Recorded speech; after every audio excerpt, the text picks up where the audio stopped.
Let's go. Welcome to my new home for the week. It looks very three-dimensional. It looks very, very three-dimensional. I think there's just a few artificial looking things in this image, but I assure you, this is a real image. The design is very human. This is a real photograph. It's not AI generated. The reason it looks like that is because it's AI manipulated. Yeah, like the depth of field is so Photoshop has this ability. I'm gonna try and make more eye contact with the camera. I'm so used to looking at myself. Maybe I'll shrink this so it's harder to see. There you go. Now all I got is you. I'm gonna try more eye contact today. So yeah, Photoshop has this ability to generate images. It has like AI to understand what the image is and create a depth map for a 2D image. So it recognizes that, let's say this is a bedroom, and it recognizes that this chair is in the background. So when you add depth of field, it creates this depth map, and it's very cool. The eye contact with the camera is kind of weird, but well, that's yeah, we're nerds. It is weird to look at the camera. It's difficult for me to look at a camera because it's up here. It's like I have to sit up straight, which is probably good for me. But yeah, so anyways, welcome and hello. We're not talking about Photoshop today. We got a few topics, but I wanted to talk about one thing, a few things to start. Well, firstly, do you have a Netflix account?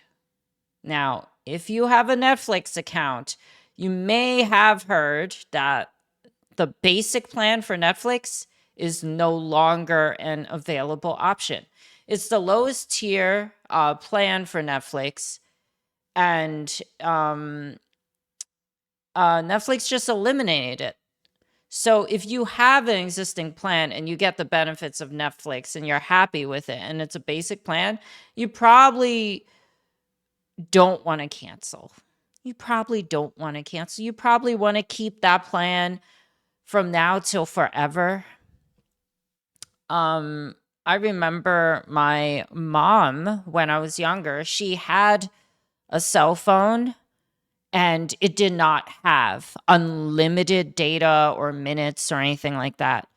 And when an unlimited plan came out, she jumped on it. She got unlimited, and it was pricey, of course.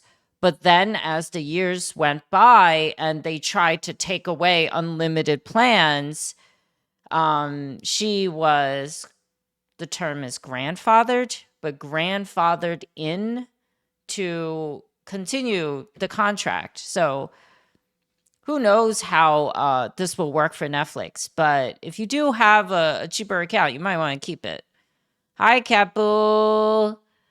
Hi, Kapu. Thank you for the sub. Oh, thank you so much. 7 months. I super appreciate it. It feels like 5 weeks. Time does fly.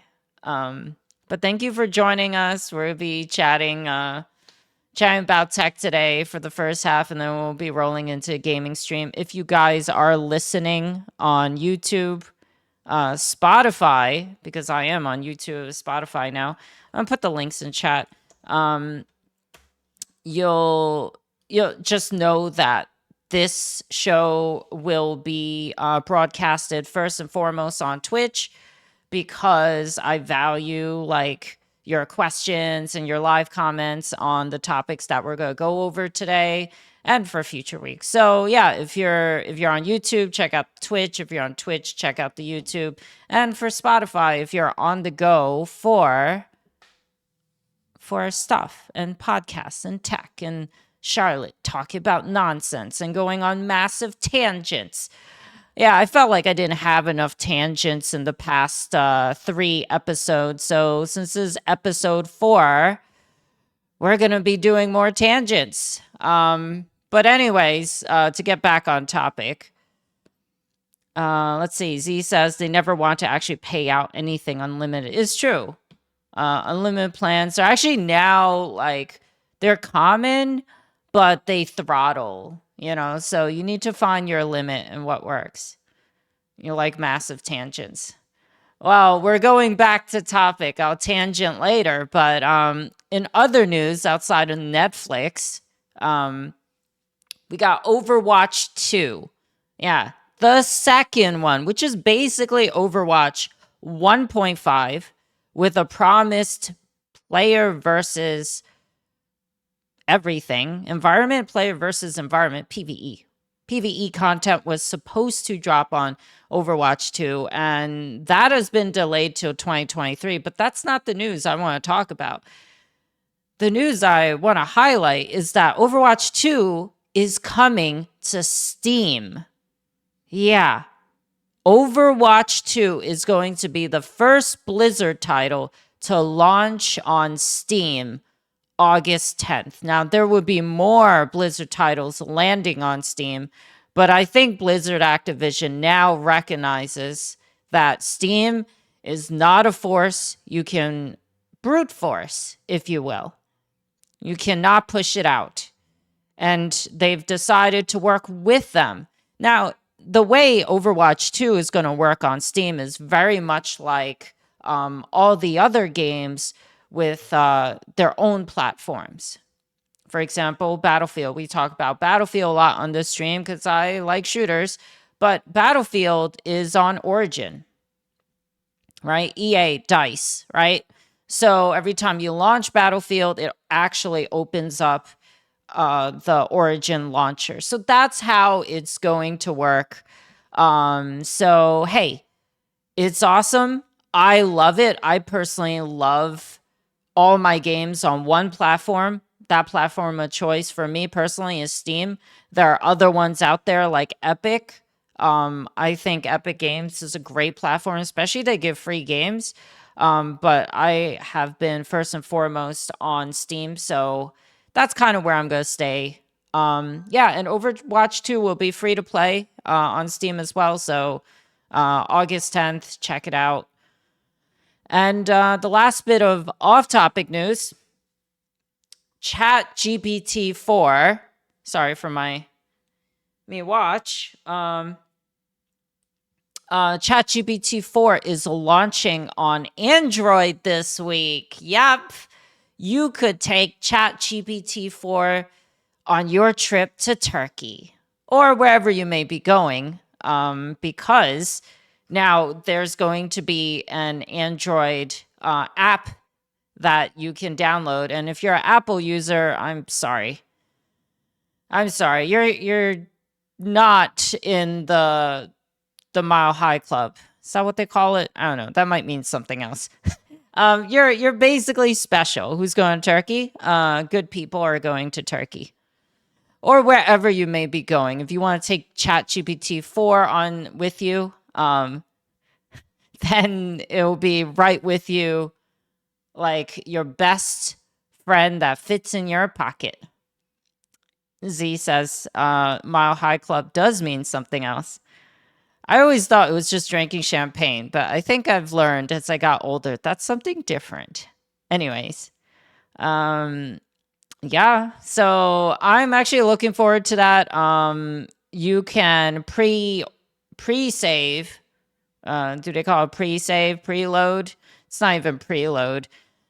You could pre-register for ChatGPT 4 on the Android, on the Google Play Store. I have not done it. I'm not like dying to get it on my phone, but we'll see. And that might be something to look at, because we need to look at the TOS and how that works, because it could just be another way of getting on our devices and listening in. Yeah, it could be. Do I have a subscription to get ChatGPT 4? Is that supposed to be a meme? No, I do not. You need a subscription? I just use Bing. I don't Google things anymore, guys. I'm a Binger. Yeah, I've converted. I don't even use Chrome anymore. I'm an edger. Jeez, I don't even know the name of this browser. I'm more like minimalistic every day, so I end up cutting the fluff out of my life. And I'm not saying Google Chrome is bad fluff. It's good fluff. Well, some people don't think so, but it's good. It's not, terrible. It's just I like simplicity more and more. Yeah, an edger. I'm a Microsoft edger, and I'm a Binger. Bing uses 3.5. The more advanced 4 is $23 a month. Oh, yeah, perhaps that might be a thing. $23 a month. I mean, for 3.5, all right, I'm fine with 3.5. My Bing experience has been fantastic. All right, guys, let's get into topics for today. Welcome to Charlotte's Just Talking with Sharlit Elise, July 23rd. It is July 23rd, right? Yes. Boom. Take a look. So, what do we have? We have several topics today. We have 3 topics. First, Sony, yes, Sony PlayStation signs a 10-year Call of Duty contract with Microsoft. 10 years sounds like a whole lot of time, but in the tech world, it's not. It's like, actually, that is a lot of time. That's like 10, that's like one, no, in console years, that's one generation or so. In phone technology and GPU years, it's half of that. It's like 5 years. Actually, phone tech it's like every other year. Next up, we have AI replicas to disrupt Hollywood. More about that when we get to it. And the last topic, electronics giant to become a home as a service platform. And who doesn't love something as a service? Why not your home? 10 years, Z in chat said 10 years does sound like a lot, and it is. Kepu still talk about GPT-4, and I understand that chat is delayed. So I will kind of get to everyone's comments as we go through this. So yeah, Kepu says 3.5 works for everyday tasks, but 4 is brilliant when it comes to more difficult things, such as simulating a real person.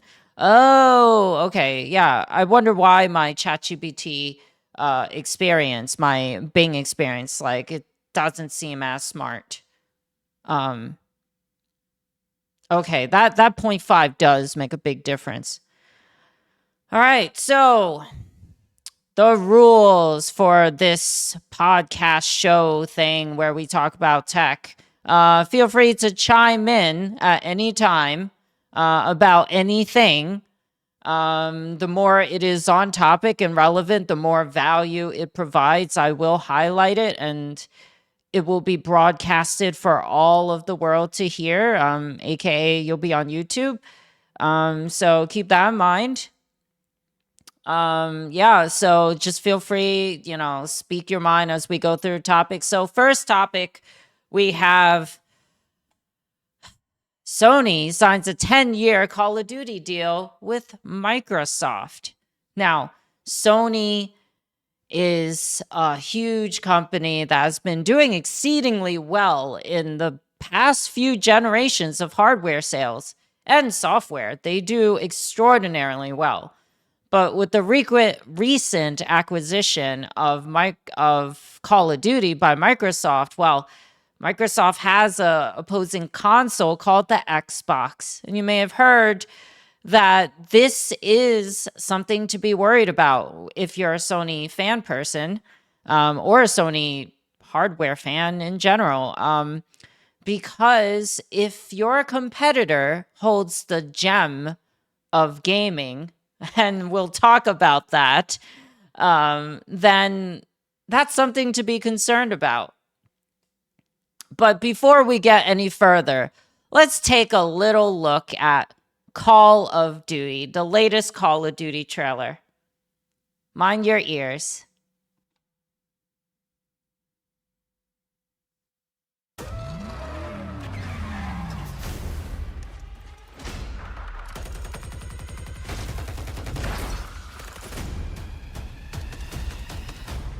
Going somewhere? Your favorite suits have arrived for the biggest event in Call of Duty history. They don't need powers to show their super. Never doubt that America's greatest heroes are here to save the day.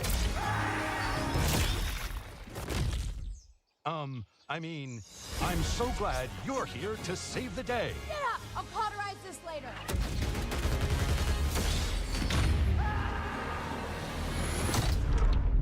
Wait, what the hell is that? Is that Temp V? How did they get Temp V? We're all f***ed. Go ahead, take it. I'll still crush you.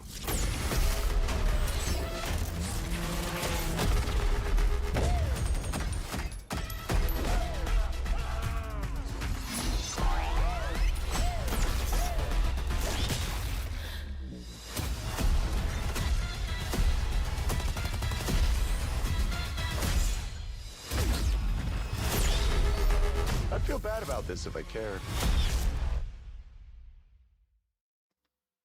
So, guess what? The Boys has landed in Call of Duty. Now, that's not the main news. And is it budget Justice League? Well, if you hadn't watched The Boys, I suggest you do. It's on Amazon Prime, and it's really good. But does it fit the Call of Duty brand? I think that's a different topic for another day. But there's one more thing about The Boys I want to show you. Take a look at this. The battle between good and evil is eternal.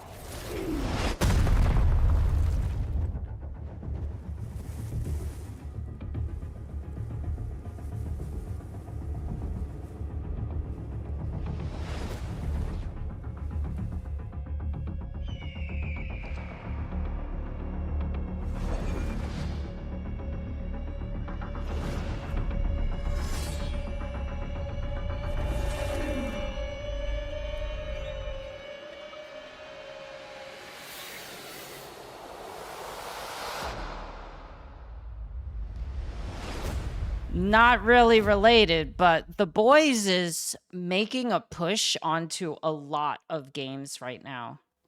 They are coming to Mortal Kombat 1. They're in Call of Duty. I hear talks about Fortnite.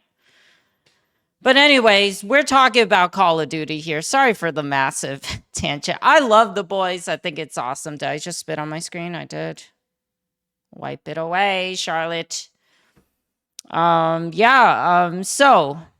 Call of Duty. Why is this such a big thing? And why does it matter to people who don't even play Call of Duty? Now, I'm not an active COD player. I have played in the past. I played some Warzone.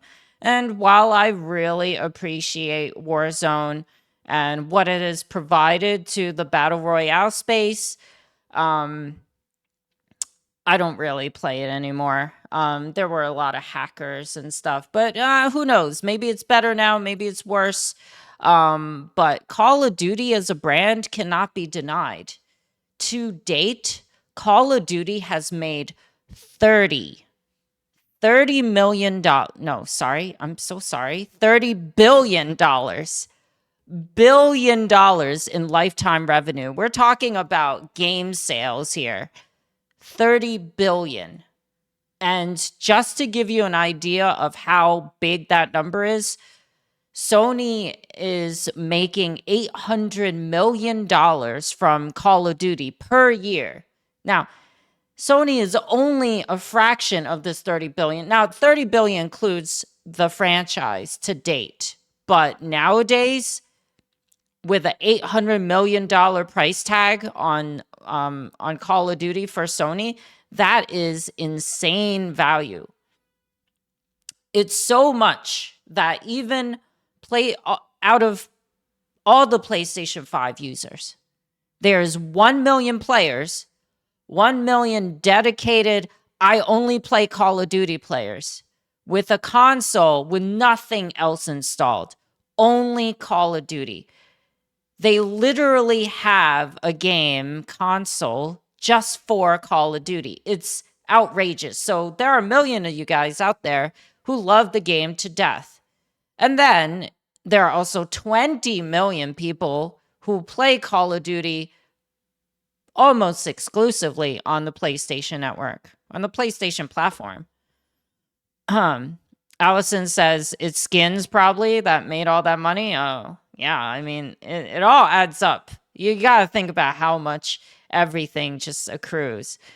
But yeah, so you got 1 million playing only Call of Duty, 20 million having a whole bunch of other stuff, but only really playing Call of Duty. It's no doubt PlayStation is concerned that Xbox now has control of the franchise. And that's why they've been trying to, initially, they tried to block the merger. They tried to block the acquisition of Call of Duty. But Xbox, you know, they made it through. They now have control of Call of Duty, and Sony has to sign a deal. For the most part, Sony was afraid that Xbox wouldn't even offer a deal in the first place. Right? When your competitor controls the cards, why would they lend a hand? Why would they reach out a hand to you, even if it's for money? If you deny Sony the biggest selling game in the world, like basically, you're almost killing them on hardware sales.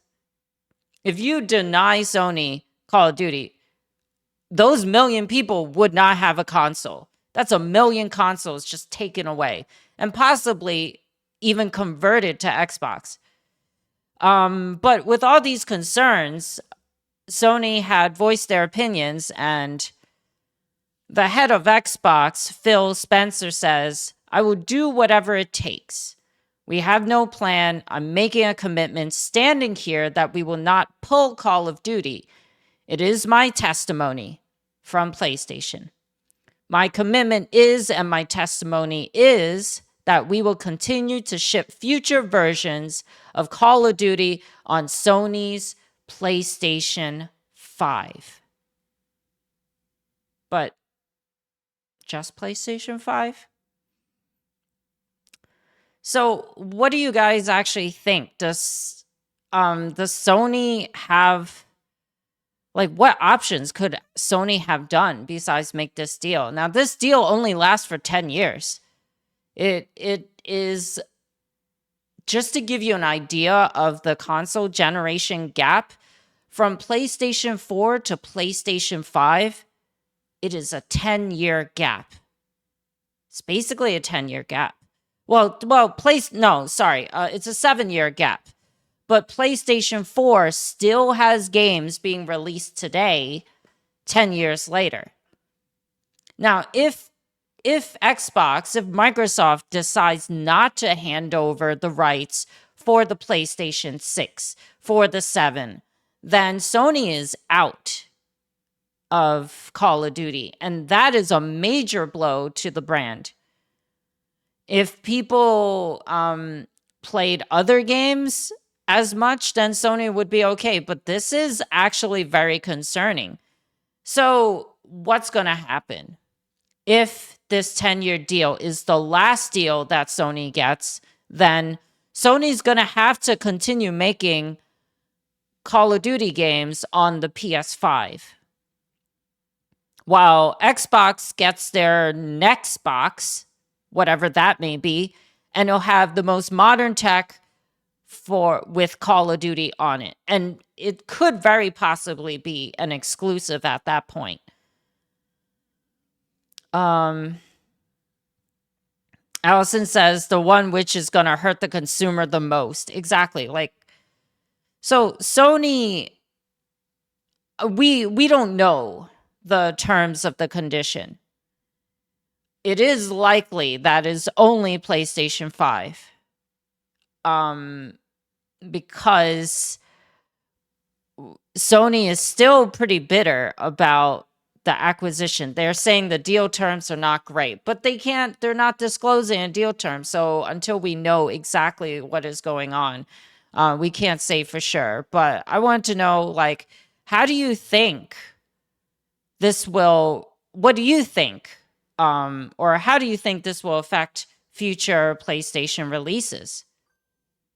Taking a look at this next slide, Phil Spencer, when he signed it, he said, "We are pleased to announce that Microsoft and PlayStation have signed a binding agreement to keep Call of Duty on PlayStation following the acquisition of Activision Blizzard. We look forward to future games where players globally have more choice to play their favorite games." Notice favorite is spelled with a U, just the way I like it. So right now, Microsoft is playing the high road. They're playing the people's hero card, where they're saying, oh, we just want to offer as much to the players. And it is true by now, at this point, where even Sony gets access to such a big brand, but who knows how it'll go in the future. If you have any opinions on that, I want to know, like, how do you think this will affect remaining PlayStation 5 releases? Do you think Xbox or Microsoft is going to give PlayStation a crappier release? Is it going to delay their release? Like, there are so many things. Like, there could be game modes excluded from PlayStation's version. All this remains to be seen. There could even be performance issues cropping up. So we don't know exactly how it's going to be, but I would like to see what you guys think. And if you have opinions on this, feel free to comment and chat about it in the comments section or in live chat if you're on Twitch. And I will be right back.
Paranus, thank you for the follow.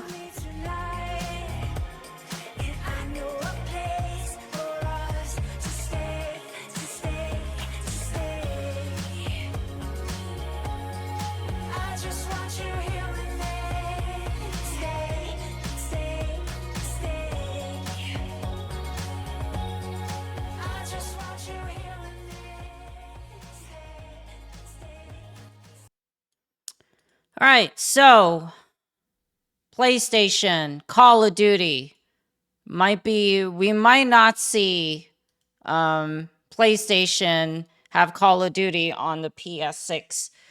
What have we done in the past? Well, what has PlayStation tried in the past? They tried to make their own shooters. Having just tuned in, what's the question concerning the PlayStation ecosystem? Well, we're talking about how Sony just signed a 10-year deal with Microsoft. And while we don't know the details of the deal, it is a little worrying because if Microsoft cuts Call of Duty from future PlayStation hardware releases, then it's a big financial hit to Sony's income. Call of Duty on the Sony platform, on the PlayStation 5, or annually is $800 million. Like just for Call of Duty, which is ridiculous. There are games that would dream about just selling $10 million. Just dream. I think Final Fantasy, 15? Where are we? 15, 16? I don't really play it. They did 10 million on launch, and after that it's just gonna be a trickle, right? But then you got 800 million in annual Call of Duty. That's ridiculous. So that's something like Sony just can't afford. And they try to combat like competitive shooters before. Sony has tried. Remember Killzone? I don't know which, I think Killzone was on PlayStation 2 or 3, and then they had up to Killzone 3. No, it's not PlayStation 2, was it? PlayStation 3? Jeez. I mean, it's been a while. I don't even think I had any of the Killzone games growing up. I didn't. I don't know why I had. I had like Street Fighter. Yeah, they tried making their own shooter to kill Halo. That didn't happen. I mean, I think they were kind of onto something with Killzone. I like the aesthetics, kind of like space alien, like super soldiers with like yellow eyes. It's orangey eyes. It was kind of neat. And they tried like making like a FPS blockbuster hit, and it just hasn't happened. Paranus in chat says, within its first week, Diablo 4 surpassed 666 million sales. I wonder how much of that were on PlayStation versus Xbox versus PC. Actually, we could look that up real quick, right? See if there's data on that. Yeah, which is so ironic. I think they just wanted that headline, 666. They even did Diablo 4 did a advertisement in New York City with like on June 6th, right? And then this was when New York had that orange cloud. So California, during the time of Diablo 4's like advertisement, California had these Canada, sorry, Californians. My Canadian friends have like set fire to their trees accidentally, and it got out of control, and the orange smog from all the fires have covered New York. There's an image of it somewhere actually. Diablo 4 sales estimate, sales figures. It's going to require some deep diving. Wow, but here's an interesting note. Diablo 4 has been played for 93 million hours since its early access launch on June 1st. So 93 million hours. Oh, that's crazy. Yeah.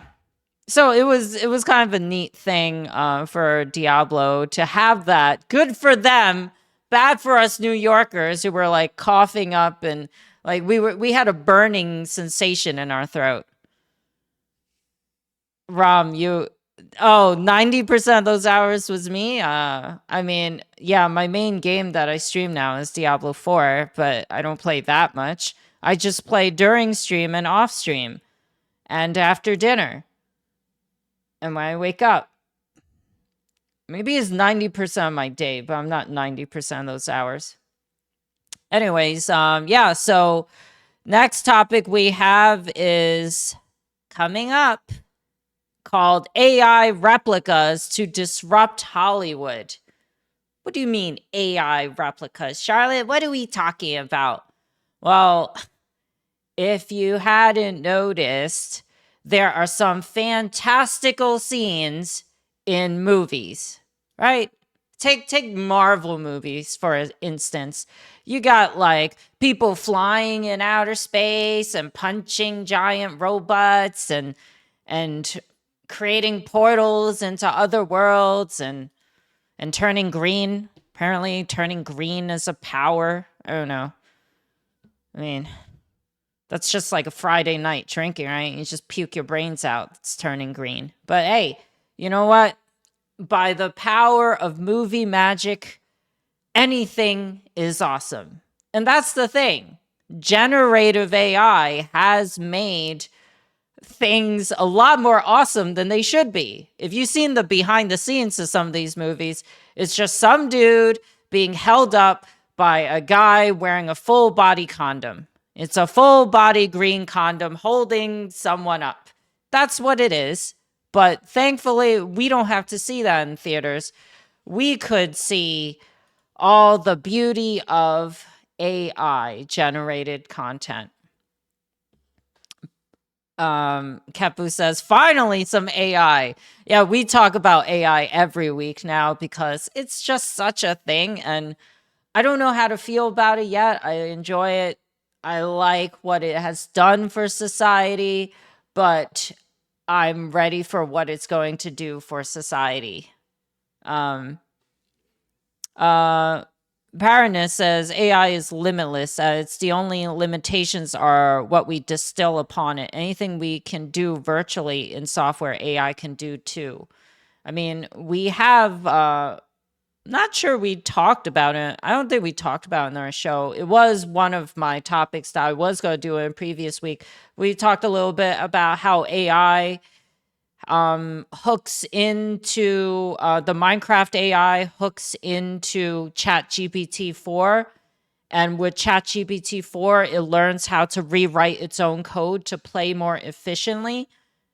And it is like 15 times faster than the AI alone without ChatGPT, like rewriting its own code.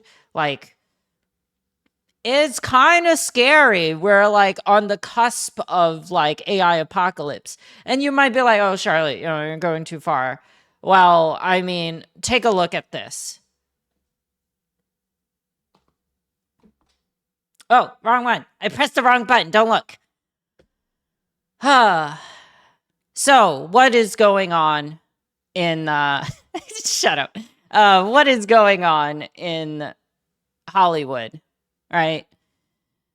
Well, producer, the AMPTP has proposed to SAG-AFTRA, which is basically the union that represents actors, journalists, and talk show hosts and other broadcast workers, radio hosts. I'm not a part of the union, but I might be in the future.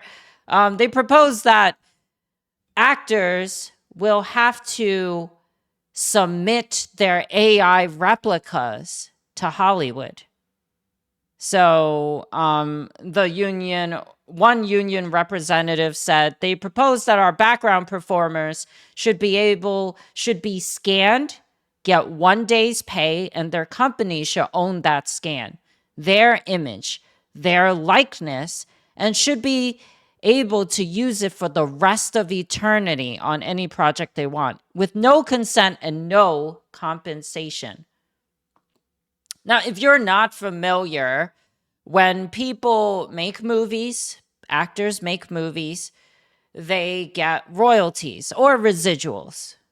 With the whole streaming thing, residuals are out of contract. Actors are not getting residuals or royalties on these movies being streamed. So in TV, how it used to work is if they play a movie like Jurassic Park, then all the actors will get some of the money that the TV station has paid for to acquire that movie, right? So it's kind of like releasing a song and people just keep listening to it. And then it's, you get a few clicks here and there and you get like a few cents and dollars, right? So same deal with movies, same deal with YouTube, people getting ad revenue. Let's see. Kepu's talking about, I'm not afraid of traditional bad effects like AI taking over the world, but it might affect humans in some bad way, and it will be the humans who do the dirty deeds. And that's what they're doing, actually. So producers in Hollywood are like saying, hey, if you are a actor and you work with me, I will take you into a room.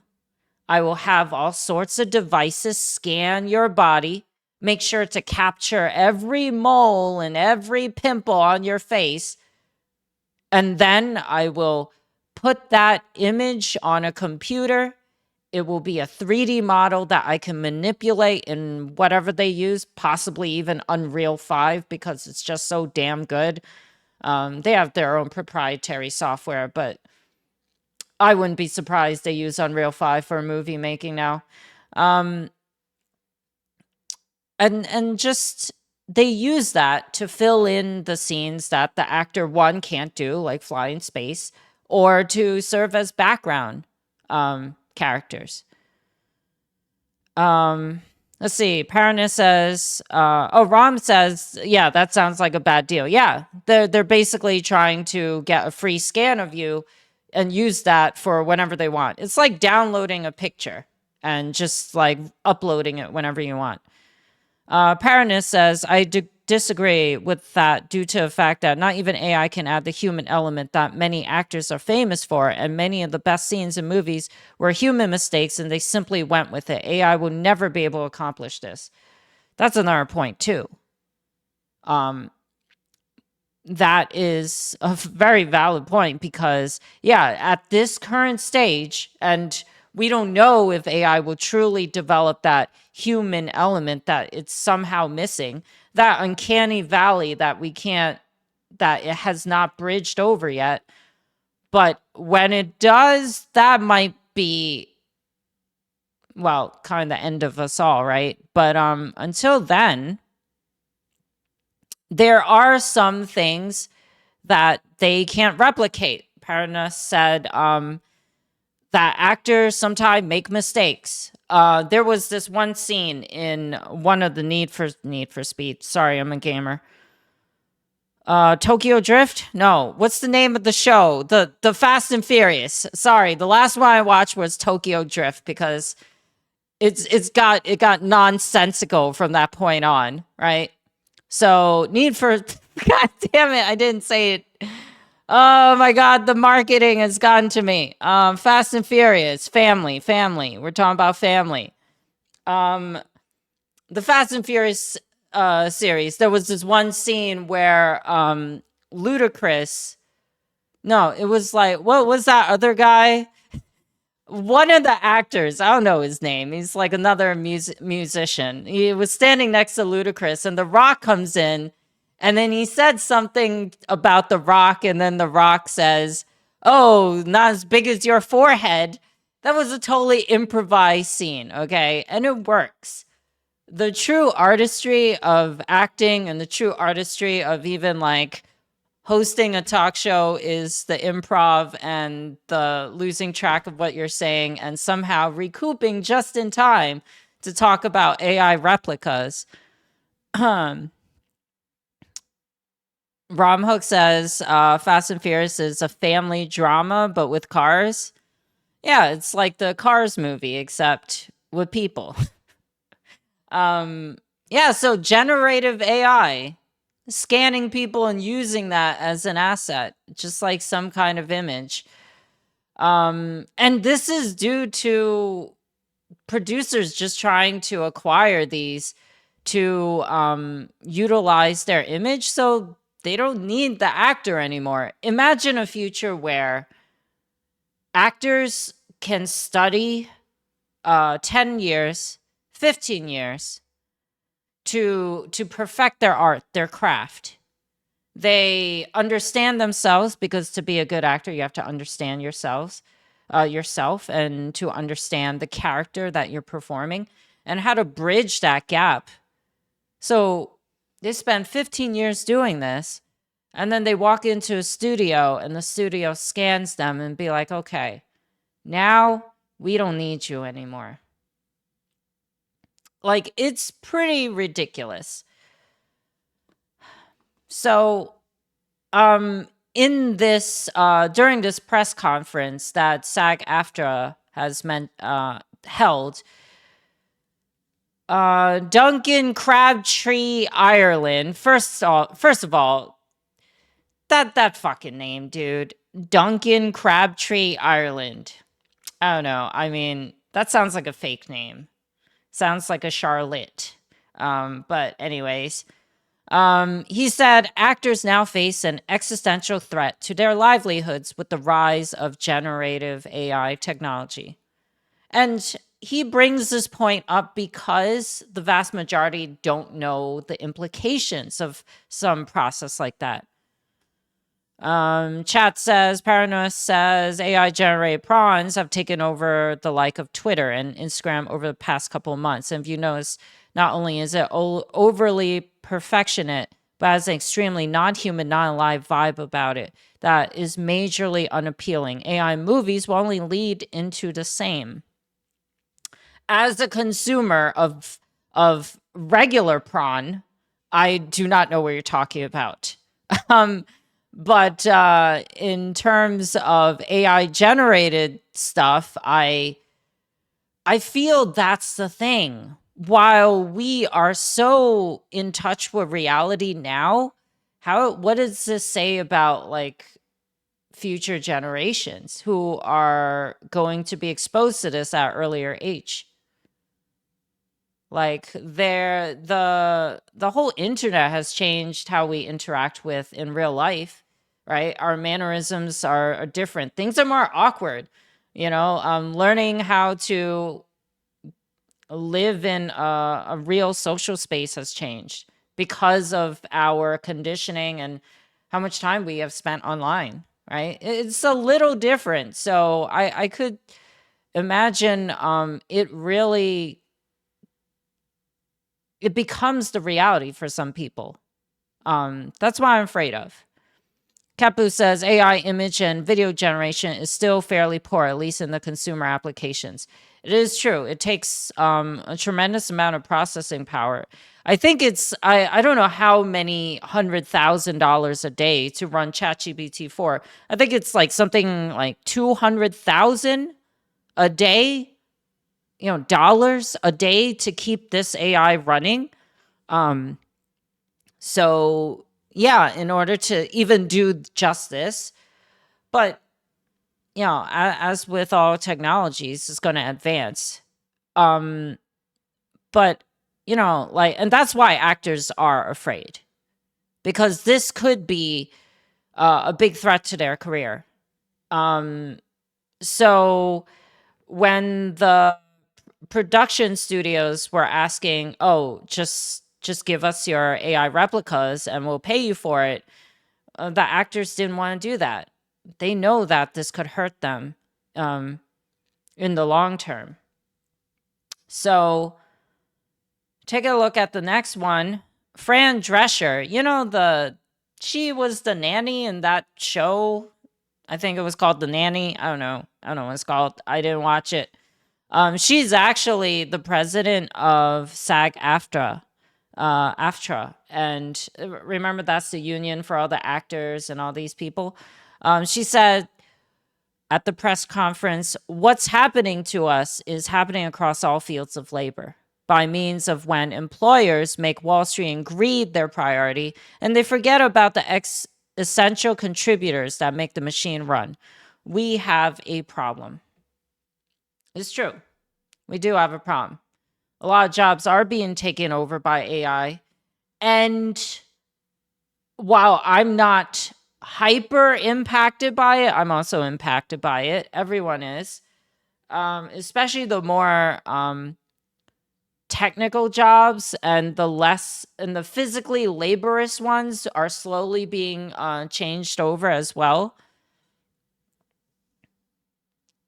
Rom, no, your comments weren't posted.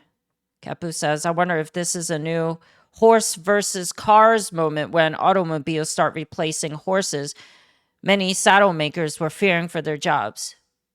I mean, I don't think everyone's going to convert. No one is ever going to convert.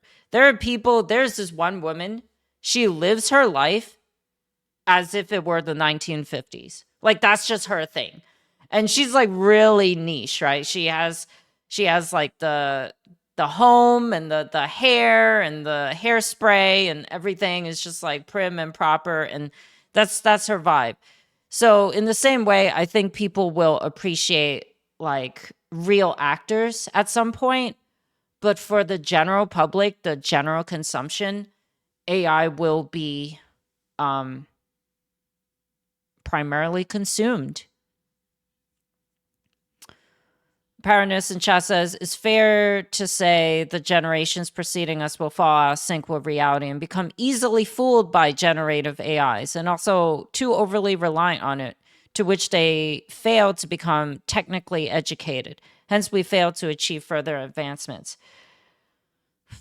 I mean, it's actually like this basically has been done before, though. If you think about it, right? I guess when we were younger and our parents, when they were younger, the importance of understanding how to do basic math was beneficial. And nowadays, like, we don't do basic math.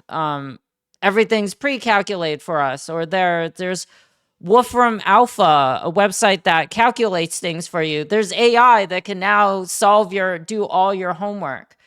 So I see what you're saying, Paranus. I don't really disagree. I don't stand on either side of this, because it could go any way. They could use this technology to advance themselves and to develop better movies, advance technology further. But they could also sit on their laurels and end up being too reliant on it and not iterating. But I still believe in people's creativity. The fact is, when people are creative, that's where they can invent something. So maybe they're not as technically savvy about whatever field they're trying to innovate in. But the fact that they have a vision that can be, supported with AI and tools like that, there can be some innovation. Maybe not as fast. Rom says, look at this boomer watching movies with real people. Yeah, I mean, it's possible. It's possible. So, but how do you guys feel about AI in films right now? I mean, there are definitely scenes where faces are manipulated. Like, do you notice, first of all, is this something that is actually... Oh, whoops. Wrong button. I pressed the wrong button. Don't worry about me. Is this actually something that you notice already? Like, I don't notice it. Except I'm like, isn't he much older in real life? I'm like looking at, they're like basically like photoshopping their face. They're putting filters and they look so young and blemishless and all this. Rom says, still not as bad as resurrecting dead actors. Well, that could be a thing too. But here's the thing. When the actor said the producers don't care about anything but money, and they don't care about asking permissions, the AMPTP said, yeah, we actually have different terms. they said, well, actually, before that, they said the union has regrettably chosen a path that will lead to financial hardship for countless thousands of people who depend on the industry. They're referring to all the strikes that are going on. Actors are currently striking over these terms of the proposal. While I don't have the exact terms, but it's basically talking about just using AI replicas as a part of the work to supplement their work. And actors with no choice, they stopped doing their work. They pulled away. They're on strike now. Kepu in chat says, creativity is one thing where GPT-4 fails. It can write a lot of stuff in an impressive manner, but when asked for new original ideas, it can only produce pretty boring and unimaginative stuff. I tried it many times. Okay, that's good to hear. Although I think it knows enough about hurting humans by now, so let's not encourage the AI to do that. Parana says problem resolution starts with learning the fundamentals of how to resolve problems. Once people stop learning how to resolve problems and become reliant on AI to do so, what happens when AI can't or doesn't know how because we are incapable of articulating the problem? Yeah, that's such a good point. For example, I was thinking about my mom, my family, right? And how they're not tech savvy, right? They know how to use computers, but like you ask them, oh, go make an account on whatever, it's still a little difficult for them, right? And I thought about like how to bridge that gap with them, to teach them how to do these things. Because for them, they're not even going to know what the problem is. They'll be like, oh, I'm on the website. How come I don't have an account? Like they might automatically assume. They need to know how to articulate the problem before they could find the solution. So unless AI can think on behalf of us and see what we're struggling with before we come to the problem, then they're not going to know how to solve it. Let's see. Ramhook says, I wonder if George R.R. Martin just said, fuck it, and asked GPT to write a book 6 and 7 of Song of Ice and Fire. It could happen. There was that South Park episode where they use AI to write the last like 10-15 minutes of the episode, and it came out super generic. It's like, oh, there was a dragon, the knight slayed the dragon, everyone lived happily ever after. So it was very primitive. That's not AI, that's AGI and a completely different level of madness. Let's see, we're already quite dependent on the internet. What happens if it goes down? Yeah, exactly. I have worked with younger folk before. When I say younger folk, they're like 16, 17. And they are basically on the forefront of tech. Except when tech is not the forefront. When exposed to real life elements where it's not like a solution you could just solve with your phone, they freak out. And they're only 16, 17. So it's like don't freak out. You need to learn how to problem solve, and it's true. The internet has only a single public facing network. There are thousands of other networks available. So okay, right? With all this being said, the AMPTP and said that producers must Still getting used to it.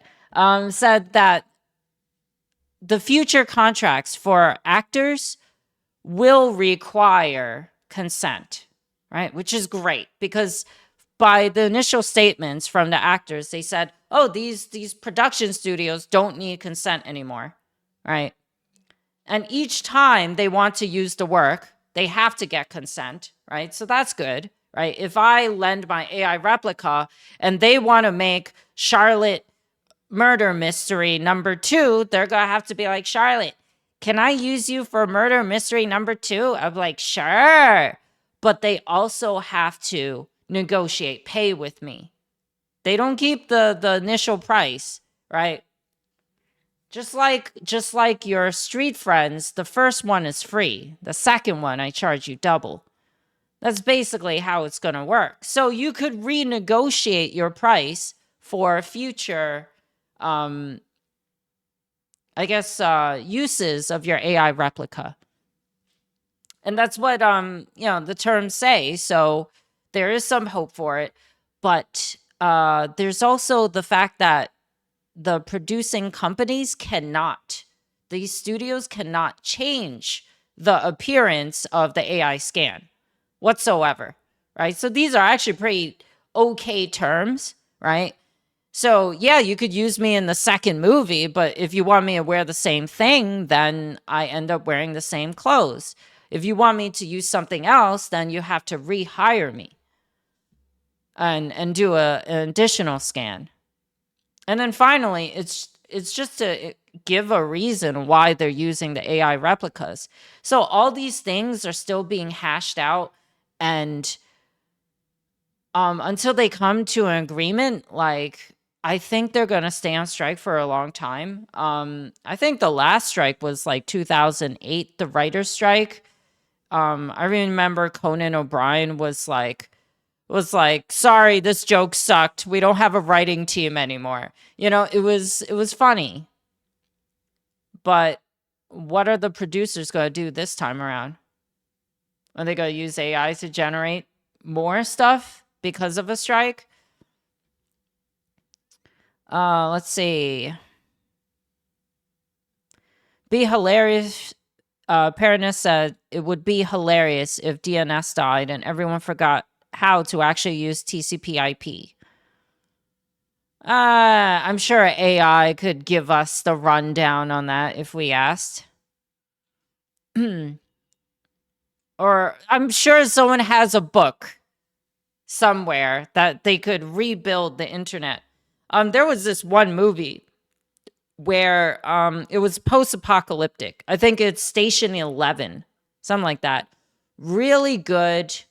I can't describe it. It's like kind of a mystical, it's not a very mystical movie, but it's post-apocalyptic. They lose access to modern technologies. Basically, the earth has taken back, nature has taken back the earth.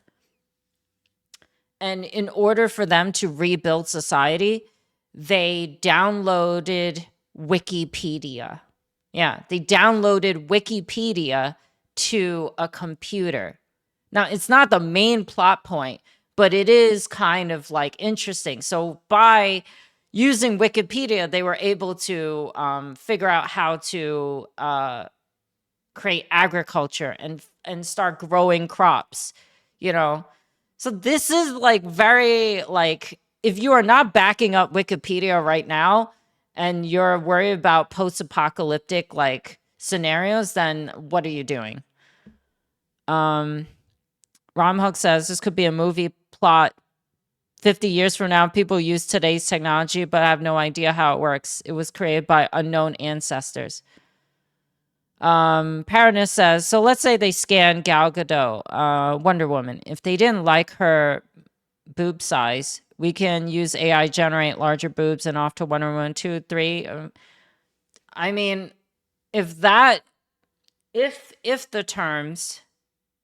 actress agrees to changing that, I'm sure they can do that in the movie. I'm pretty sure they can do that in a movie. But until they really solidify things, we don't know how it's going to end up. Or have it as an option for viewers to choose. You know, at that point, you might not be watching a movie. It might be an interactive experience. Rom, what you're describing, right, where you can choose how people look in your movies, that actually might be next gen movie watching, though. It might actually be more gaming, right? Like changing the cinematics, you change your skin before the cinematic plays, so you have like a goofy big chicken head instead of, you know, your normal face. Thing is, where does that choice stop, and who writes the book rules on what's right or wrong? The thing's not going to stop. Choice is not going to stop. They're going to be upsold to the consumer because someone's going to make money off this. And that's what this is all about. So I want to propose this scenario. If an actor or actress, I don't know what the proper term is. Sometimes they just say actor for all genders, but so I'm just kind of going by that. If the actor's career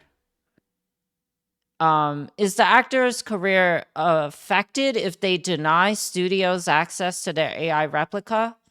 What if they are a big actor and they're like, you know what? I don't want you using my AI replica. Will you hire me? Maybe the production studio might be like, no. But what if you are a smaller actor and you say, no, you can't have my AI replica? Do you get blackballed? Do you get shadow banned? Like, this is something to really think about. If this will become a thing, right? At some point, this will become a thing. AI replicas will be a thing. But how we navigate it and how society will treat people who allow people to use their data or disallow people to use their data is going to be a whole nother thing.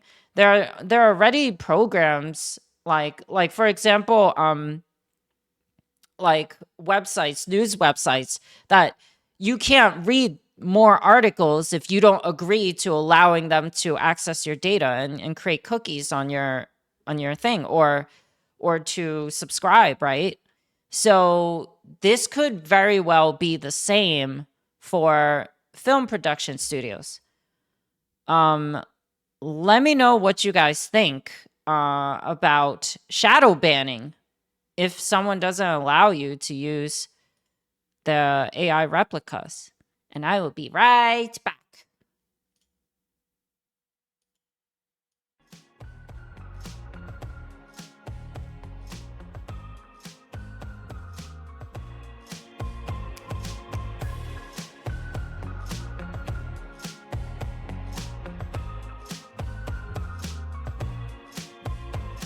I won't be held back. I'm a blaze of fire.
Everyone, say hello to Chonkers. He's back from vacation. Stay away with me tonight. I'll make it worth your while.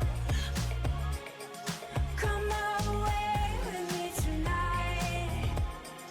I know a place for us to stay, to stay. Stay away with me tonight. I'll make it worth your while.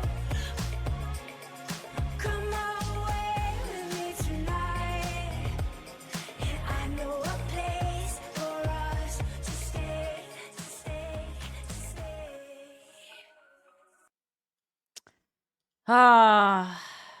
Well, I am back.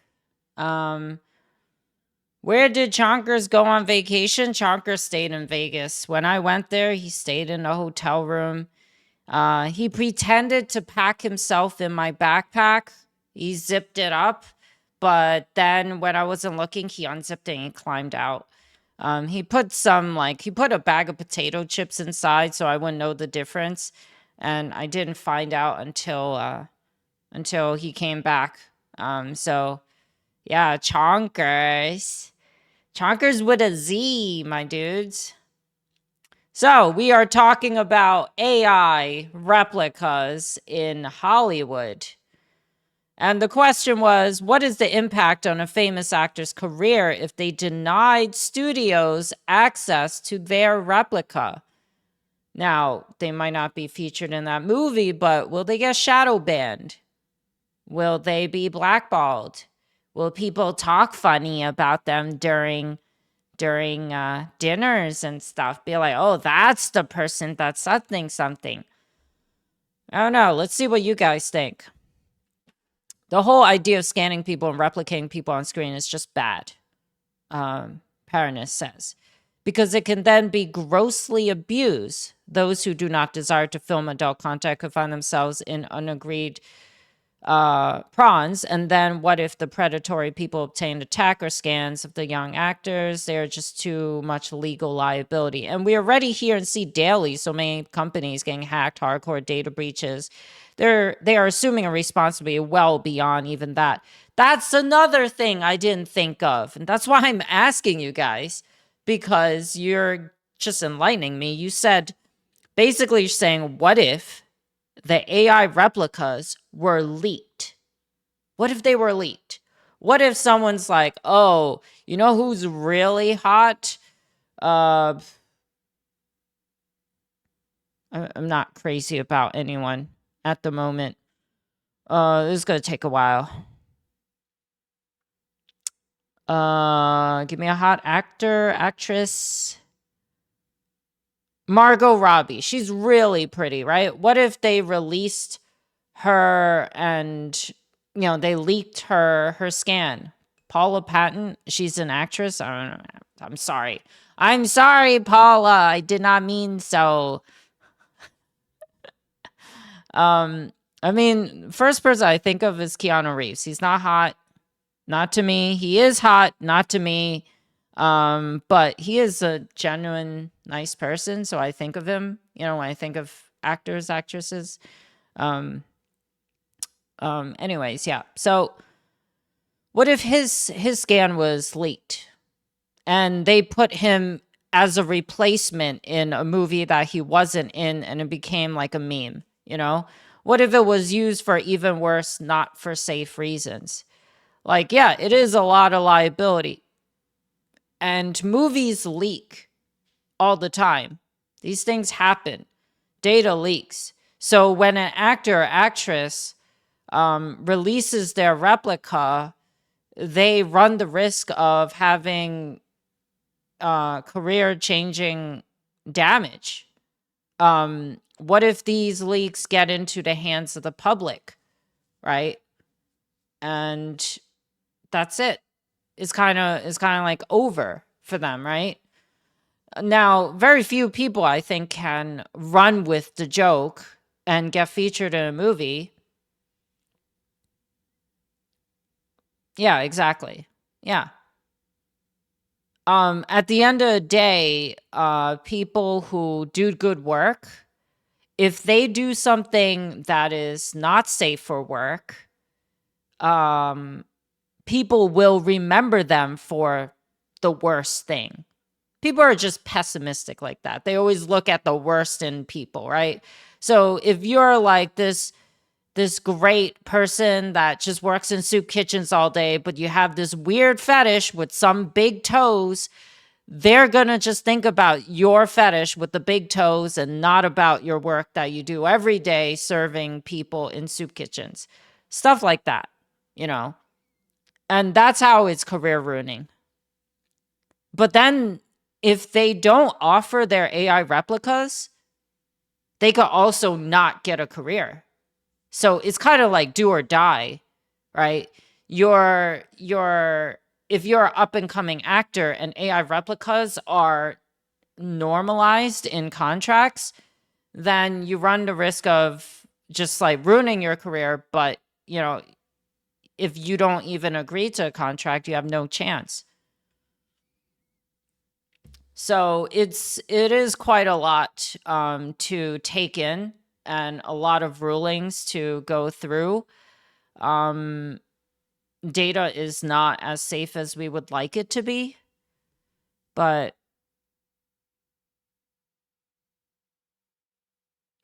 bye, Allison.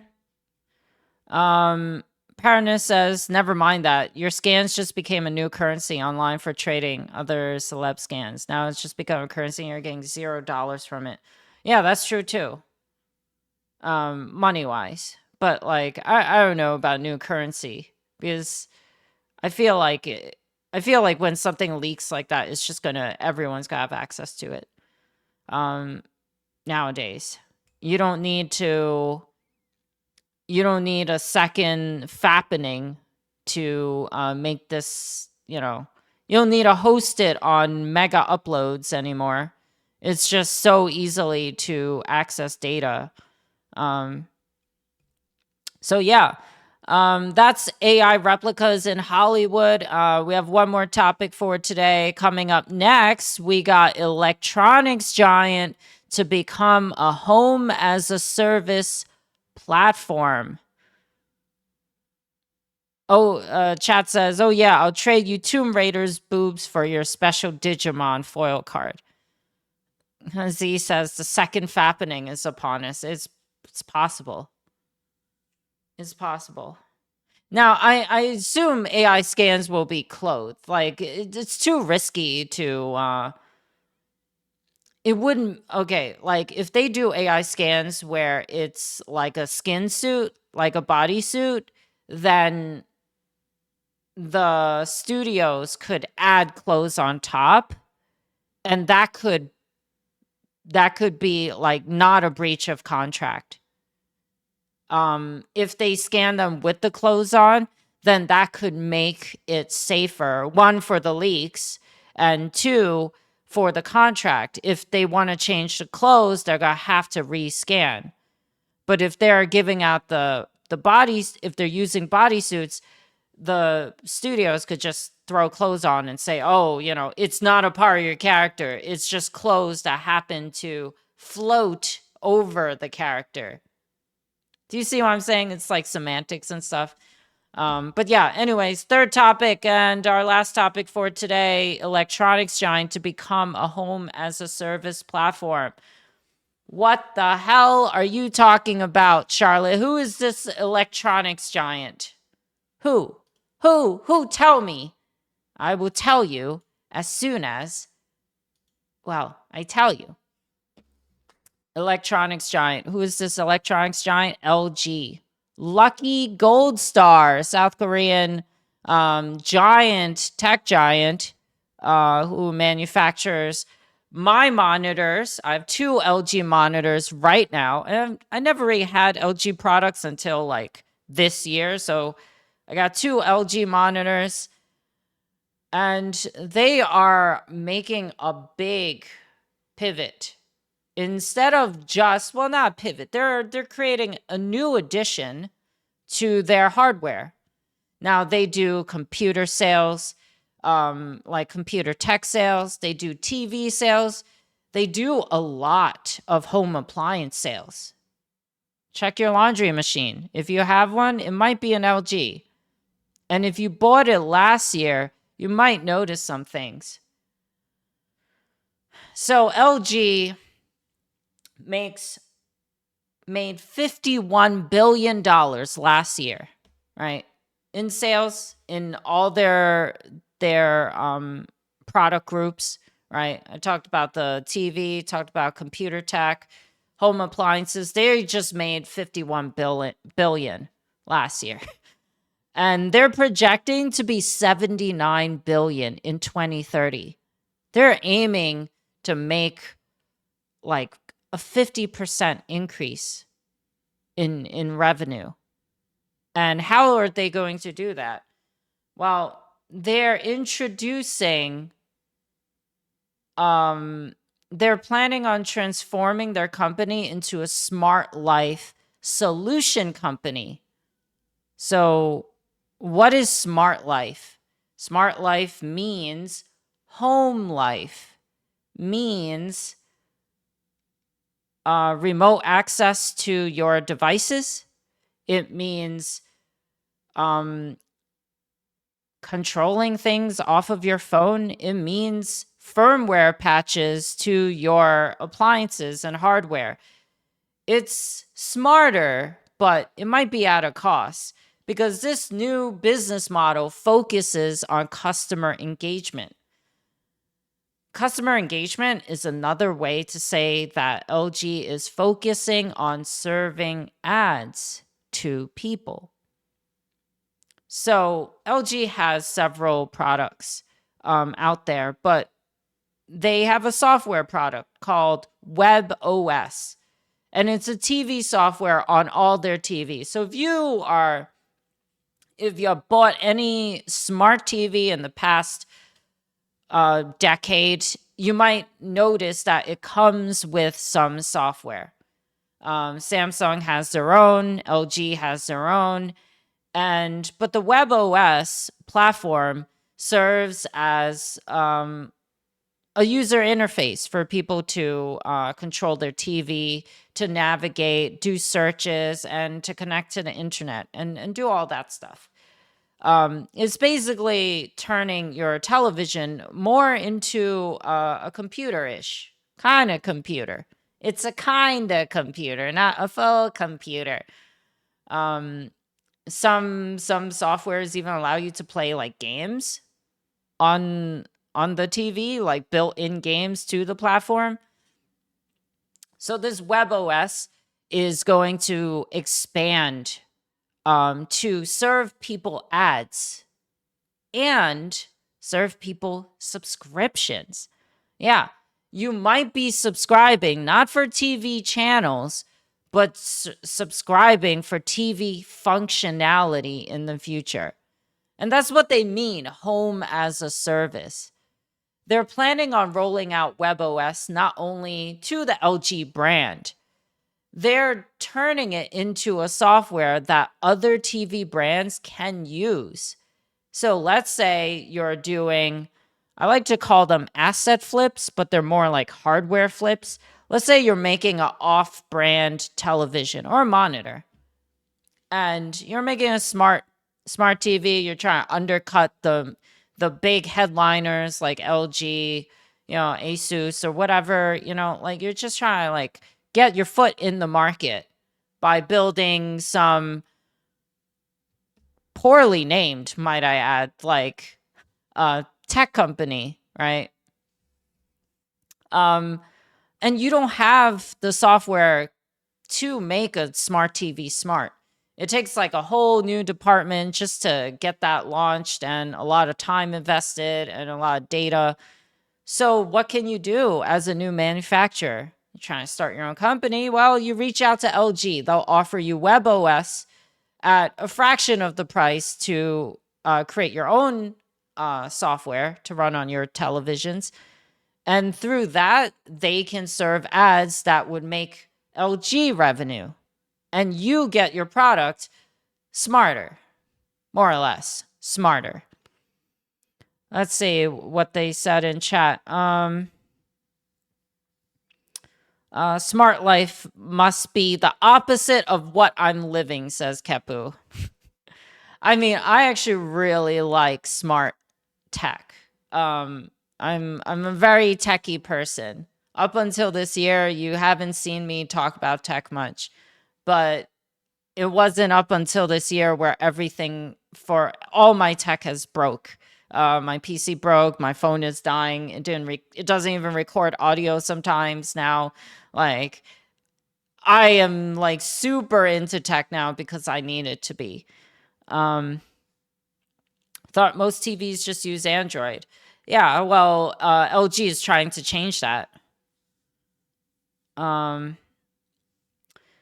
So, pushing content services and advertisements. So this is what LG has said.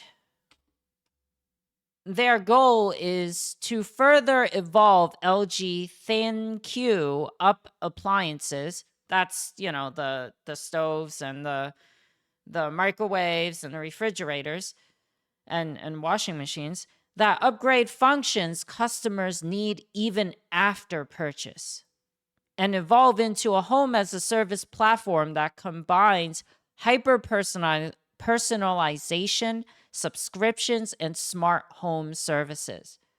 So what does that mean? That means your devices can be personalized. Maybe you want your fridge or your laundry machine to be a certain color. Maybe you want to update your device with new features. Imagine this. Imagine you are trying to wash your laundry. Your kid made a mess on their clothes and you got to wash it before it stains. And you go to your washing machine and it has this. A new updated feature is available. Please update from the LG ThinQ app. Firmware updates for your hardware at a time that you don't necessarily choose. So what LG did in 2022 is that they released a new line of minimalistic looking appliances, such as this like refrigerator, right? Very clean aesthetic, barely a handle, definitely no buttons. Definitely no buttons.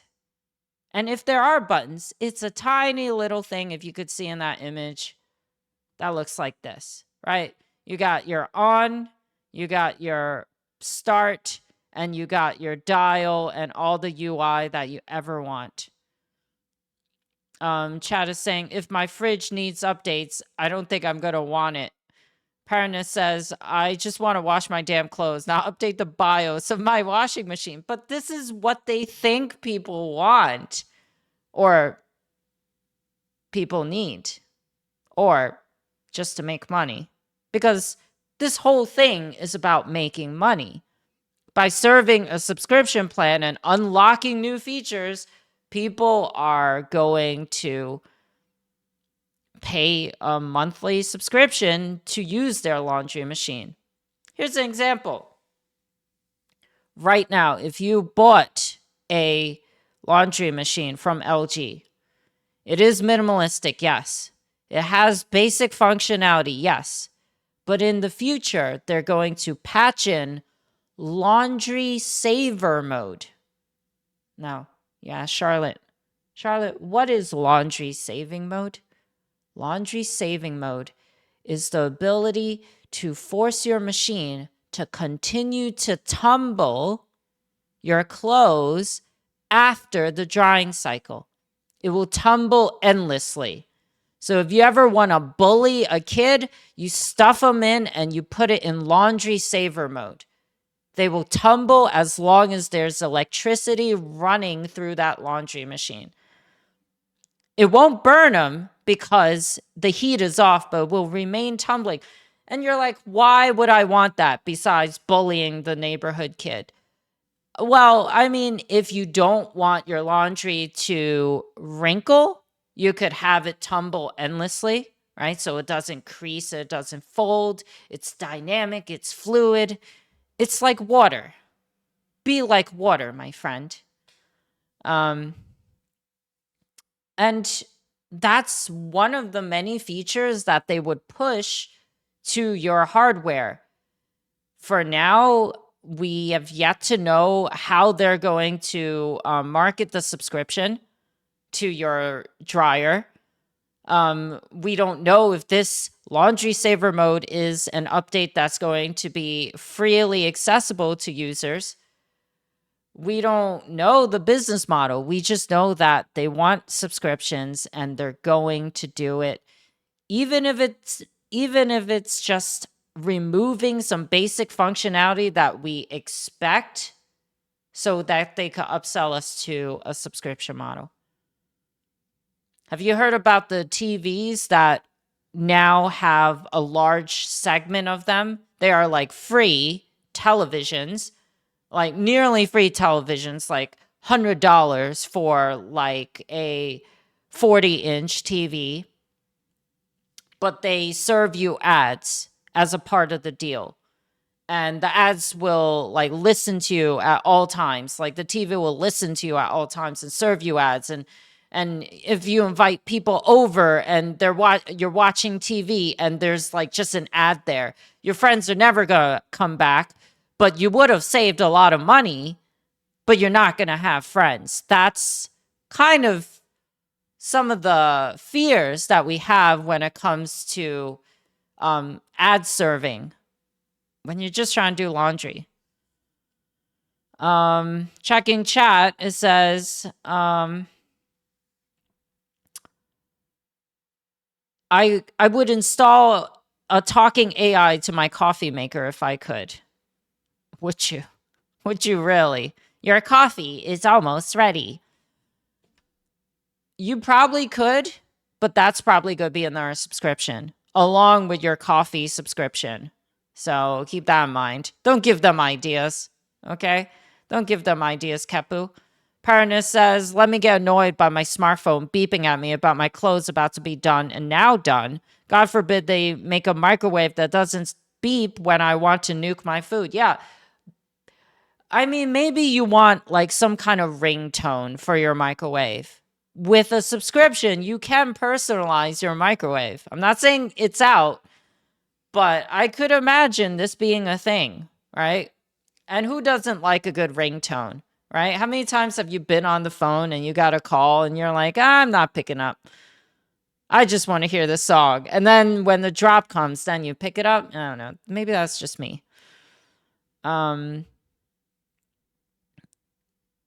Z says now the laundry machine is a torture device. Yeah, because you're putting kids inside and you're just like running it on laundry saver mode. Paranus says, give me the hardware. I'll spend a couple HRs? What? Human hours? What's HR stand for? Root it and install my own custom firmware. Screw their subscription. Same with smart TVs. Yeah, that's true. Tech people will inject their own firmware. So maybe there is hope, but then that's considered piracy. Then they could possibly, by legal standards, brick your laundry machine. So, Paranus says, if you can't listen if I block all IPs for which you send my telemetry data out. Z says some versions of microwaves actually do have a code to press to turn them silent. Yeah, I tried to do that, but my microwave's so old. My microwave's like, it's actually like there's a really tiny person inside cooking my food. That's how my microwave is. I wish I could make it silent. I just hate like the beeping. I think it should be one beep and then fuck off, because I'm not a person that forgets my food's in the microwave because, I'm hungry. But, I don't think I would pay a subscription for that. It's an easy bake oven. Dude, I didn't know, but when I was younger, I used to want an easy bake oven. I didn't know it was just a fucking light bulb. It's just a damn light bulb. Your appliances might be a damn light bulb unless you get a sub. So keep that in mind.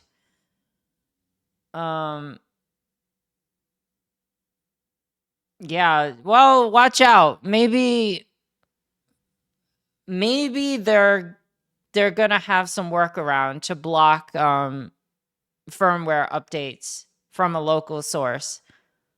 Maybe they'll just break off all the USB ports and all the connectivity, the physical connectivity, and you'll have to solder them back on. Maybe they'll sell you an overclocked version that's only in the subscription plans. You want to overclock your dryer? You want it dry or sort of dry? Or I'm not sure if I should take this out or run it for another cycle dry. Dude, it's going to happen. They're going to incentivize people to overclock. They'll be like, why wait longer? With our new boost technology, like the PC boosting technology, if you remember that. I think turbo. They used to call it turbo. They'll have a turbo mode. Only the best, most rich people, I guess, can afford.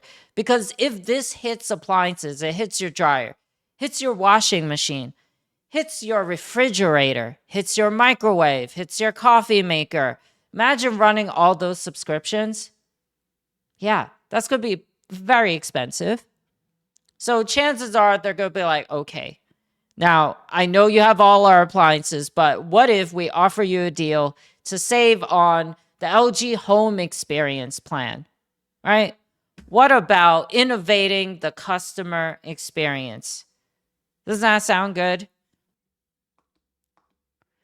LG believes that in order to innovate the customer experience, CX, a company needs to advance digital transformation, as it is essential to have a database understanding of customers to reflect hidden needs, which customers may not be aware of in products and services. This is directly from LG on the LG Newsroom. You could see all this and more on the LG website. Check it out. But yeah, they are specifically saying they're going to use these machines and the service to identify things that you might not think you need, but you need. So telemetry data, they're going to be tracking your every move and creating functionality that you think you might want, or maybe you actually do want. So there are goods and bads. It's trying to meet the consumer before they encounter an issue. It's trying to bring quality of life, but it's also really trying to make a profit. Baroness says, if I wanted it that smart, I would install a Raspberry Pi and write my own damn software and UI. But see, that's what you're paying for. You're paying so that you don't have to do that. For the tech savvy, let's say you're incredibly good at writing software and UI and all that stuff. It still is going to take you longer to do that than sending them $10 a month. And that convenience is what might make people adopt these subscription plans. But with all these subscription plans, you got your Netflix. I mean, I subscribe to Adobe Creative Suite because I use Adobe Premiere, Photoshop, Audition, After Effects. I use it all. Illustrator, I use all that stuff. I have a yearly subscription. And then you got your Netflix, you got your Max, you got your Disney Plus. You got all these things that are basically luxuries, and it's starting to creep in towards necessities like having clean clothes.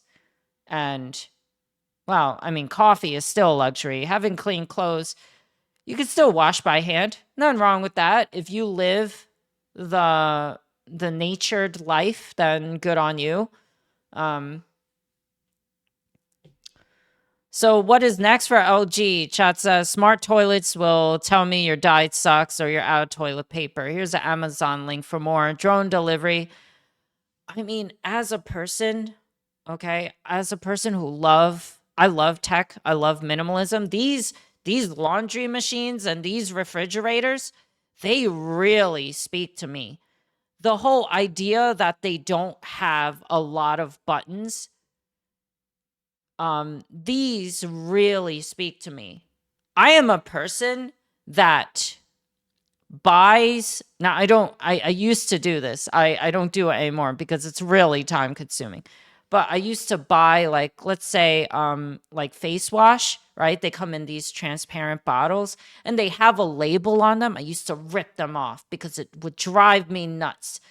Not nuts. I was never that crazy about it, but it made me like, I don't like how it looks. I want to peel the label off. I know what it is. And that's kind of like why these type of things speaks to people like me. I like tech, I like minimalism. Boom. This is something I'm going to like, but not something I can afford. I could barely afford your laundry machine. There's no way I'm going to afford a subscription to your laundry machine. But yeah, they know how to draw attention to their products. Paranus says, right, if the smart toilet identifies you have a bad diet, it communicates to your smart fridge to cut you off of cheesecake, and your coffee maker gets pissed and revolts and denies you coffee. Yeah, there's also the possibility of bricking something. So what do you think with this whole idea? Subscription-based model for your home appliances. There are definitely benefits. There are definitely benefits for the things that really matter, that you like convenience, right? You don't want to think about, oh, I need to buy more coffee beans. You want the machine to understand that they are out of coffee beans, and they use the AI to provide some forethought and order coffee beans for you. Do you think this whole business model will catch on? Do you think people can resist this business model? So will the industry adapt to a business model where appliances serve ads, track data, collect, and have subscriptions? So let me know what you think, because if you think we can't handle this and this is the future, then I'm going to start saving my money for some new subscriptions. But if we could fight this back, then, or even better yet, make this a free service, that would be the best of both worlds. LG, I'll buy more of your products if you give me personalization options without a subscription. Tonight, I'll make it worth your while. Come away with me tonight.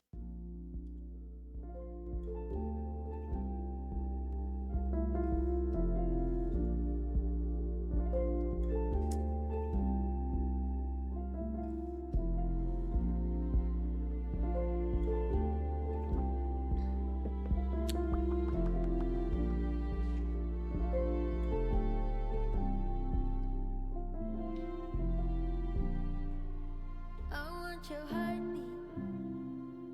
I want you for myself. 'Cause you're no one else's. So tell me you miss it. Or tell me just how it is that you're someone else's. First tell me you love and lay in your arms, then call it Tennessee and say, wow. Man, I'm not surprised. I really thought that it'd be different, but sure you don't got no feelings. Or maybe it's a bum for you, but baby I'll be gone for good. Hope you know when I go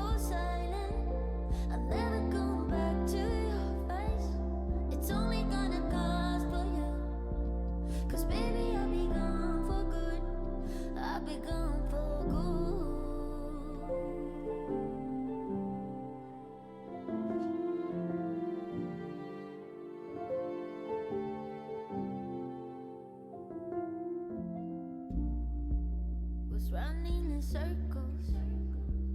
Cause you made me lose my way. Now I'm so ungrateful. I'm sure she will help you. Cause no, you can't help yourself. Goodbye, Mr. Painful. First help me loving thee in your arms, then call and say she's the one. No, I'm not surprised. I really thought that it'd be different, but sure you don't got no feelings.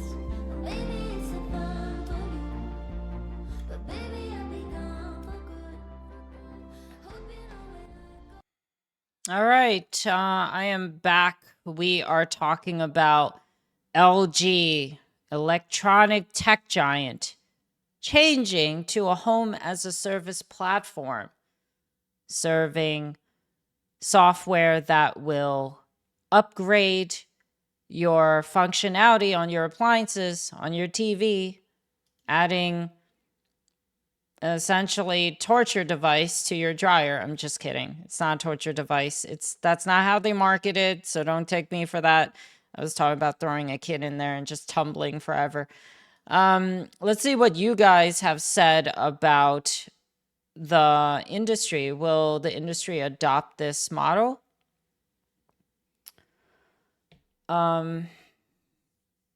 Let's see. Oh my God. Kepu says, upgrade to Pro to unlock more sewer bandwidth. Jesus. I mean, I didn't look into it deeply, but this could turn out to be like the car industry, right? They take away some basic features and unlock it behind a subscription model. Like that could be a thing. Z says it grows little noodle doodle arms and throws the toaster off the counter. Yeah, you could have like AI competing with each other. Like while you're sleeping, they just like fight.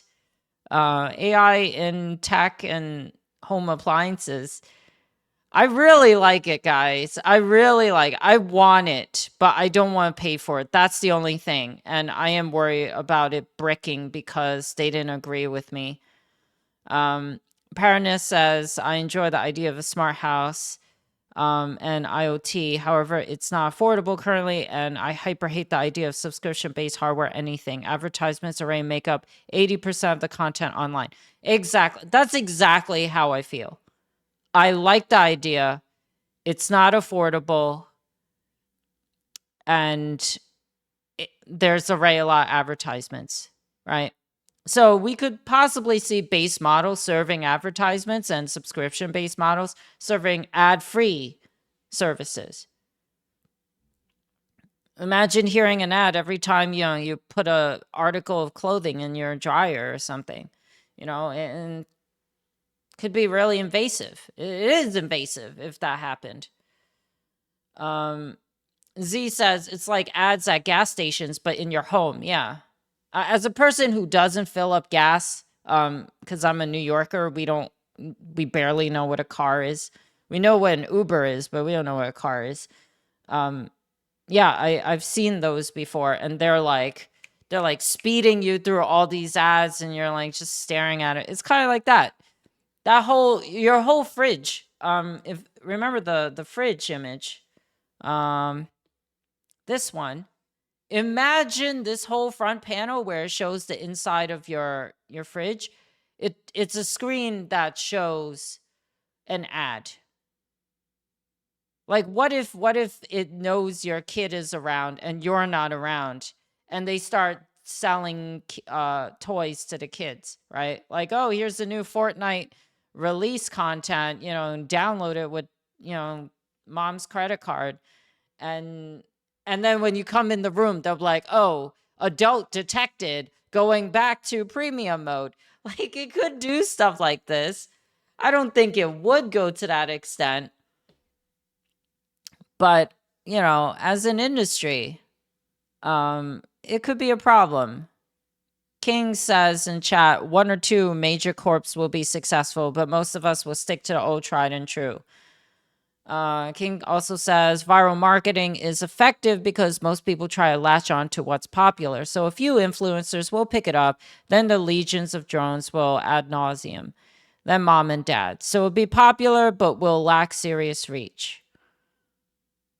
Paranus says, if your inside fridge is that neat, we have a problem because you ain't using it right. I'd be scared I'm inside some kind of CA black site or something too clean. Oh man.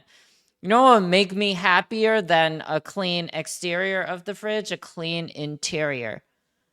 I would want, if I had full control over my fridge, because I share space, I do not, I would have rows of water. You know how they they call it facing. They face the products in the supermarket. I would have rows of water, rows of energy drinks, rows of soda, rows of juice, chocolate milk. That's it. Yeah, I would have those things. And then when people come over, I don't allow them to drink anything. I'm like, don't touch. Don't touch. This is for display purposes only. That's what it's become. We started emphasizing appearances of our appliances. Functionality is good and great, but now superficiality is becoming more and more important. I mean, look at packaging over the years, right? When you used to buy some tech hardware back in 2010, right? And now look at the packaging now. The packaging is an experience. It has to be experienced. Otherwise, people talk shit about your product. Oh, it just came in some plastic thing. Now it's like cardboard has to be origamied, right? And that's gonna help sell. I think it's going to be. I think the way I think about it is there are going to be subscriptions. Yeah, I think people are going to adopt it. And I don't think there's anything we can do about it. Do I hope for it? No. I would always like an option. It is so incredibly difficult to buy a basic fridge nowadays. My fridge broke last year, and we had to get a new fridge, and we couldn't even look for a basic functionality in one. Now every single one has hydraulics, and everything's it's just too expensive. Paradis says, if your inside fridge is that neat, let's see. No, he says front facing, such as of a store. Paranus also said, we have too many cybersecurity issues and we lack networking knowledge by the average consumer fully adopt smart home and IoT. I mean, I don't think the average consumer lacks the networking and knowledge to adopt it, but to adopt it in a safe way is another story. But if we have appliances that are managed by a big electronics company, they will serve you security updates, right? As a part of the firmware, right? Because if it's able to download stuff, then it's able to be attacked. If it's able to be attacked, then security things need to be in place. They could lock down security updates for 5 years, right? Like for phones, my phone is a Pixel 3 XL. It is an incredibly old phone, around 5 years old, 4 or 5 years old. And I am waiting for the Pixel 8 to come out because I, honestly didn't need a new phone. And with the prices of phones nowadays, I didn't need a new one. So I just kept my singular camera, phone, Android phone. So, but part of the reason why I also want to update is because my phone now does not have any security updates applied to it. the software support has ended. The life cycle, quote unquote, has ended. And this could happen in the same way when we have firmware updates to your devices. Think about like how Apple's software conveniently has firmware and software updates that slows down the phone after a period of time. I mean, they've been doing that for years, right? So what's to stop an appliance company from slowing down your laundry machine, your dishwasher? It's like, oh, doesn't use enough water or anything like that. Software support will end, and it will force people to buy things not in their timing. It's no longer the timing of the hardware where things break over time because of physical wear and tear, but because the company who controls these appliances deem it like, hey, you haven't given me enough money in the past couple of years. I think it's time to sort of brick your system, half a brick. Paranus says every ad device is one additional attack vector. If it could pull down firmware, someone can DNS hijack, potentially reverse shell the device. I'll have to find you the articles, but recently they found smart pet feeders allowed an entire home and bank account company CEO identity to be compromised. Yeah. My experience with that is I bought a smart plug, right? Now to get the smart plug, I have to upload I have to connect to the smart plug through Wi-Fi. So whatever data collection they have my Wi-Fi password, they have my Wi-Fi SSID. So yeah,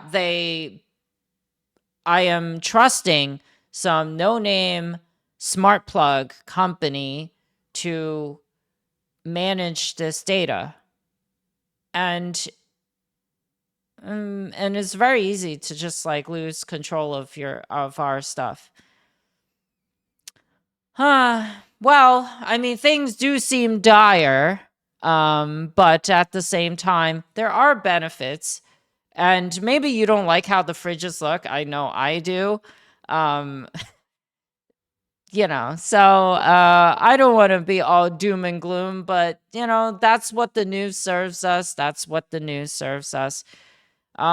all I got for you guys today for today's Tech Talk with Sharlit Elise.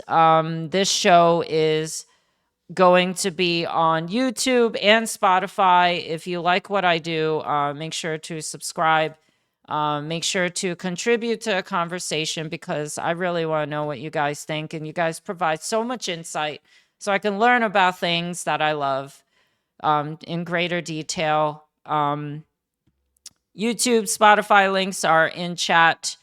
If you are watching this on one of those platforms, feel free to reach out to me on my socials as well. If you have any comments on any of the topics, I will be doing this show probably forever. Everyone says that when they start their podcast, but I will probably do this forever. And I will be doing it live every Sunday on Twitch at 1 p.m. Eastern time. And the shows will be uploaded to the platforms, YouTube and Spotify after. Paradis says, I'll be honest, I enjoy the fridge and some of the concepts would be more desired if I can customize the background like a Windows desktop or background. Yeah, that's probably what they're doing. You're going to be able to change the color of your fridge. I want everything in black and white. That's simple for me. I could do that without a smart fridge. But anyways, yeah, if you really like the content, and you want to share my content, feel free to share it. It really helps my work. If you want to sub, that's also a thing that really helps me keep up to date with tech so I could provide you tech. Stay tuned for a Diablo 4 stream. I am right on my way to hitting 50 on my hardcore new barbarian. You guys didn't see it. You saw the bleed barbarian, but this is the new one. Thank you guys so much. I'll play a song as we roll into the gaming stream. This is Tech Talk with Sharlit Elise. Out da! But don't go, because I'm playing games.